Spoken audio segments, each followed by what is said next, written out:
I was just setting my camera up for the morning before the morning's play, and I heard two large explosions outside the ground, and then a whole lot of AK-47 fire.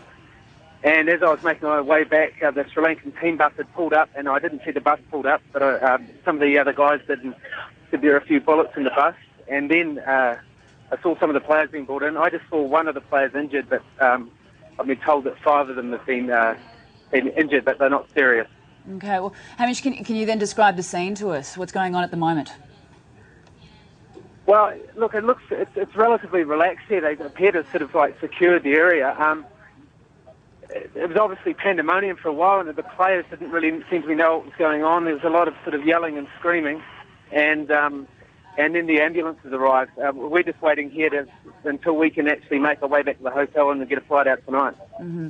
Okay, we're just learning that 8 players have been injured. Stan Grant was telling us that the injuries are minor. But can you tell us about the security around and inside Gaddafi Stadium? Well, look, I feel relatively secure here. There's no armed guards as such, where I am at the moment.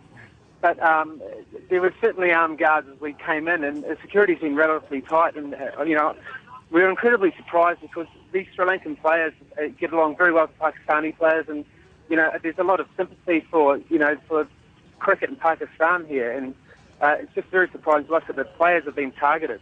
Yeah, well, you are there at the moment, and you're obviously speaking to locals. I mean, what are people saying? What are people saying is the motive behind this attack? Oh, I don't know. It's very difficult to tell at this stage. I mean, we just thought, that the players would be the last ones to be targeted here, and it's just a shock, really.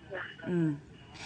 Because I gather, as a cameraman, you've been following these cricketers on the second test. Has it been pretty tight security along the way?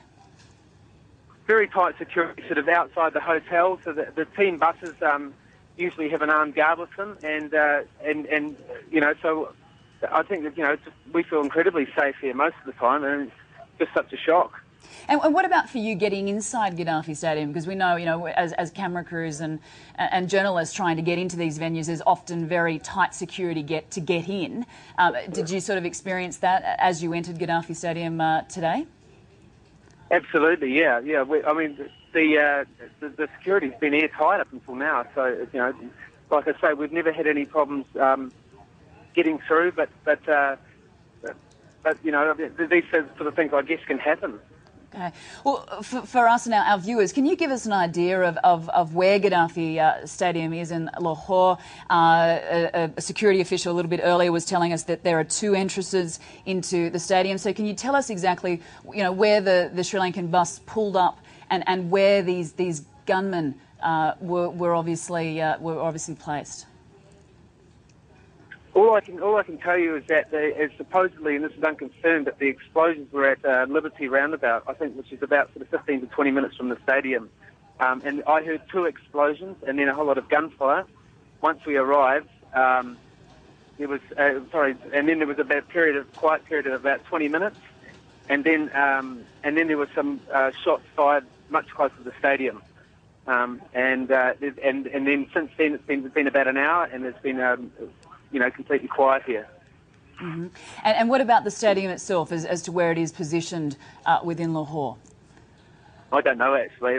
Literally, it's one of these jobs where you're hotel to cricket ground, and because we've been sort of told that sort of not to sort of wander outside as foreigners, it's literally sort of been one of those tours where it's sort of cricket stadium to hotel.